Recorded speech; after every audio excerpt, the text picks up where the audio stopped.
네, 오늘부터 우리가 열왕기하를 보기를 하겠는데요. 배경을 좀 말씀드리면 이렇습니다. 다윗이 지난 10년 동안을 사울을 피해가지고 도망을 다녔습니다. 10년. 10년이면 강산도 변한다고 하는데 사울은 변하지를 않았습니다. 그의 마음은 한결같이 다윗을 미워하고 다윗을 죽이려고 했던 것입니다. 다윗도 지난 10년간 포기하지 않고 자신이 이스라엘이 왕이 될 것이라는 하나님의 약속을 잊지 않았던 것입니다. 그렇게 보면은 사울도 참 대단하고요. 다윗은 더욱 대단하구나 하는 것을 우리가 볼 수가 있는데, 그러했던 사울이 죽었던 것입니다. 바벨론과의 전쟁에서 죽었던 것인데, 그때 다윗은 바벨론의 땅 시글락에서 망명 중에 있었던 것을 우리가 1절을 통해서 보게 됩니다. 그렇게 망명을 하고 있다가 망명 중에 사울의 사망 소식을 들었던 것입니다. 거기에 대한 배경은 또 이렇습니다. 사울이 이제 바벨론하고 싸우고 있었을 때 다윗은 아멜렉과 전쟁을 하고 있었습니다. 그래서 하나님께서는 다윗이 사울을 도와가지고 바벨론과 싸우는 것을 막아주셨는데요. 사울은 바벨론과 전쟁을 하고 있었고 다윗은 아멜렉과 싸우고 있었던 것입니다. 사울은 패하고 죽었지만은 다윗은 크게 승리한 것을 우리가 1절을 통해서 보게 됩니다.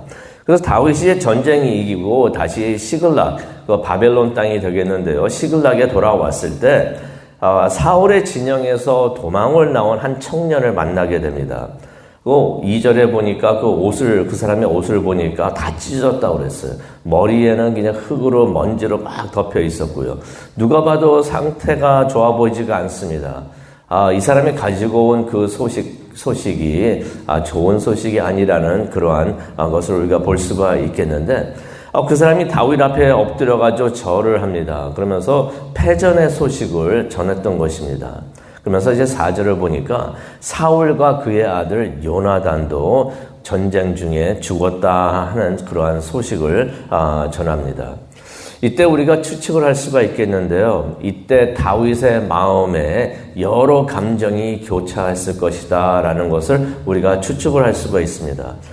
지난 10년간 사울을 피해 도망을 다녔는데, 다윗이 외국에서 그렇게 수모를 당하면서, 그렇게 망명 생활을 했던 이유가 무엇입니까? 사울 때문에 그랬잖아요. 사울이 그렇게 쫓아오니까 자신을 죽이려고 하니까 그래가지고 도망을 다니고 있었는데 그런 사울이 죽었다고 하니까 이제 이 지겨운 망명 생활, 가족과도 떨어지고 있고 막 그러면서도 망명 생활 많이 하고 그랬는데 이 망명 생활이 다 끝났구나 하는 그러한 안도의 기쁨이 있었을 것 같기도 하고요.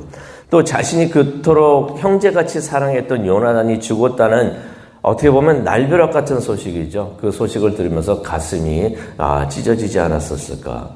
그래서 오늘 사무엘하 1장 26절을 보게 되면 다윗이 요나단에 대한 사랑을 노래하는 것을 보게 됩니다. 형제보다도 더 사랑했던 그러한 요나단이라고 하면서 이렇게 애통해 하는데요.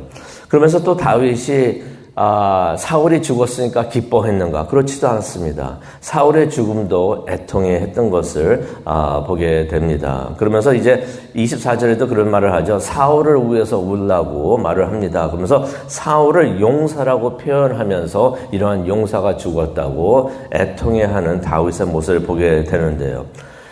다윗의 마음이 이렇게 복잡했었겠지만은 다윗이 침착하게 자초지종을 물어봅니다. 그래서 그 내용이 이제 5절 이후로 이제 나오게 되는데요.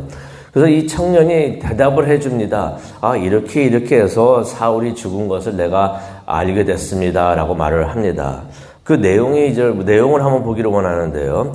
6절에 보니까 자신이 우연히 길보아 산에 있었었는데 사울이 자신의 창에 기대어가지고 있었고 적들이 좁혀오고 있었다라고 말을 합니다. 그러면서 이제 사울이 뒤에 돌아보니까 자신을 보고 일로 오라 그래가지고 갔더니 네가 누구냐 그래서 나는 아멜렉 사람입니다 라고 말을 했더니 자신에게 이런 말을 했다는 것입니다. 사울이 말하기를 자신이 너무나 다쳤기 때문에 하지만은 목숨이 아직 붙어 있는데 이것 때문에 죽지 못해가지고 내가 무척이나 고통스러우니 나를 지금 칼로 찔러서 죽여달라라고서 부탁을 했다는 것입니다. 그래서 이 청년이 가만히 보니까 사울이 살 수 있을 것 같지 않아서 그래서 사울을 내가 내 손으로 죽였습니다라는 말을 합니다. 그리고는 이제 사울의 왕관과 팔찌를 가져왔다는 말을 이제 10절에 하는데요. 이 말을 들으면서 우리의 고개가 약간 갸우뚱해지죠. 왜냐하면은 우리가 사울이 어떻게 죽었는지를 이미 알고 있습니다. 사무엘상 31장에 그 내용이 자세하게 기록이 되어 있는데요. 사무엘상 31장에 나오는 그 사울의 그 마지막 모습은 어떠했는가? 사울이 화살에 맞았습니다. 화살에 맞아가지고 크게 부상을 입었는데 이제 바벨론 적이 막 쫓아오니까 사울이 그런 말을 합니다. 할례 받지 않은 사람들 손에 내가 죽는 것이 내가 두려우니 자신의 이제 경원이라고 할 수 있는 자신의 무기를 드는 사람이죠. 그 사람 보고 유대인 보고 자신을 이제 죽여달라고 말을 합니다. 하지만 그 친구가 그렇게 못하니까 사울이 어떻게 했냐면요. 자신의 칼을 둔 다음에 그 위에 자신이 엎드려가지고 자살을 한 것을 보게 됩니다. 그런데 아까 그 아멜렉 청년은 뭐라고 그랬습니까? 이스라엘 사람이 아니었습니다. 이방인이었습니다. 할례 받지 않은 사람이었던 것이에요. 그런데 사울이 자신이 아멜렉 사람이라는 것을 알면서도 할례 받지 않았다는 것을 알면서도 자신에게 청해가지고 자기를 죽여달라고 부탁을 했다는 말을 했다는 것입니다. 그러니 이 청년의 말이 거짓말이었던 것을 모든 것이 거짓말이었다는 것을 우리가 보게 됩니다. 그러면서 우리가 그렇게 생각이 들어요. 이 청년은 다윗에게 왜 거짓말을 했었을까? 우리가 좀 짐작을 해볼 수가 있는데요. 이 청년이 다윗이 사울을 피해가지고 10여 년 동안 도망을 다녔다는 것을 알고 있었던 것 같습니다. 그래서 다윗이 사울을 미워할 것이라고 생각을 했던 것 같습니다. 그래서 다윗이 사울이 죽었다고 말하면 그것을 반겨할 것이라고 기뻐할 것이라고 그렇게 생각을 해서 내가 그 일을 했습니다. 내가 사울을 죽였다라고 말을 하면은 나에게 상을 줄 것이다 라고서 이 청년이 생각을 했던 것입니다. 보통 사람들 같았으면 그렇게 생각을 했겠죠. 다윗이 자기 손으로 사울을 못 죽였는데 그 대신 죽여줬다고 하니까 기뻐하면서 잘했다라고서 칭찬을 보통 사람들 같았으면 아마 그렇게 했을 것입니다. 그런데 그 청년이 다윗을 잘못 봤습니다. 다윗은 어떠한 사람이었습니까?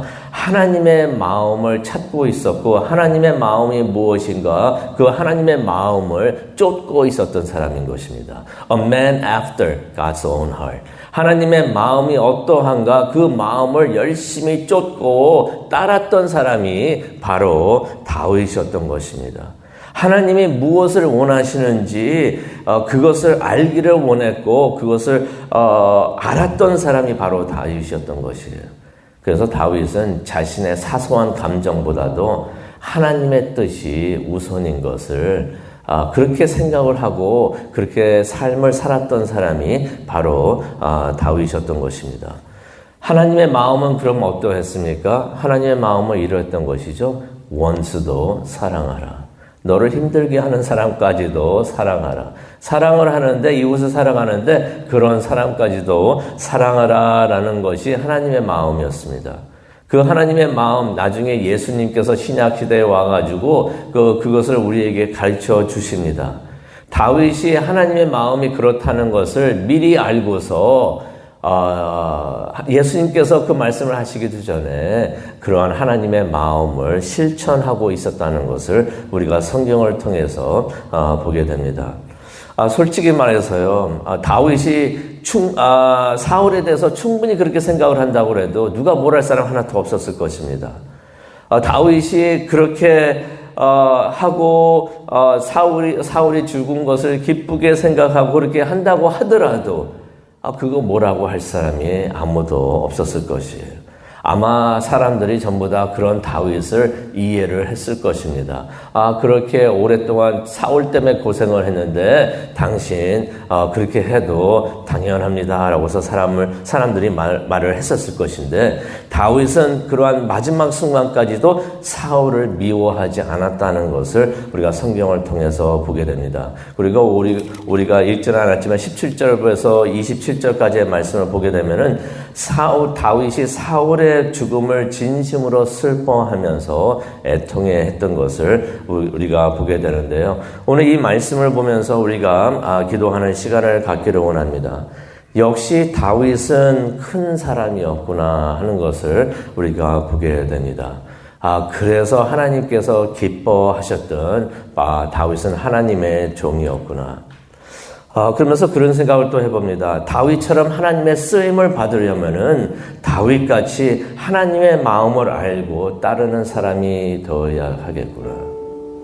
우리가 그런 하나님의 마음은 찾지도 않고 있으면서 하나님으로부터 쓰임을 받기를 원한다는 것은 그것은 약간 문제가 있는 것 같습니다. 하나님의 마음은 자신을 미워한 자까지도 사랑으로 품으라 하는 것이 하나님의 마음인데, 그렇게 할 수 있는 우리 모두가 되기를 원합니다. 세상 사람들이 생각하는 그런 보통 사람이 되는 것이 아니라, 세상 사람들이 생각하기에도 그것을 뛰어넘는, 세상 사람들의 생각을 뛰어넘는 하나님의 마음을 알고 하나님의 마음을 쫓는 하나님의 사람들, 우리 모두가 되기를 간절히 원합니다. 그것을 위해서 기도하는 이 아침 되고 하나님을 기쁘시게 해드리는 우리 모두가 되기를 간절히 축원합니다. 기도하시겠습니다. 사랑과 은혜 충만하신 하나님 아버지, 감사합니다. 사무엘하 1장의 내용을 보면서 다윗이 어떠했던 사람인가. 역시 다윗은 하나님의 사람이었고 큰 그릇이었고 큰 사람이었다는 것을 우리가 보게 됩니다. 우리도 다윗과 같이 그러한 하나님의 사람이 되기를 원합니다. 하나님의 마음을 깨닫고 하나님의 마음을 찾고 내 마음보다 하나님의 마음을 실천할 수 있는 우리 모두가 되게 하여 주시옵소서. 그것을 위해서 기도하기를 원합니다. 하나님, 이 순간 이 시간 우리와 함께 하여 주옵시고 기도하는 우리를 도와주시고 우리의 기도가 하나님께 상달되고 이루어질 수 있도록 하나님 도와주시옵소서. 감사합니다. 예수님의 이름으로 기도합니다. 아멘.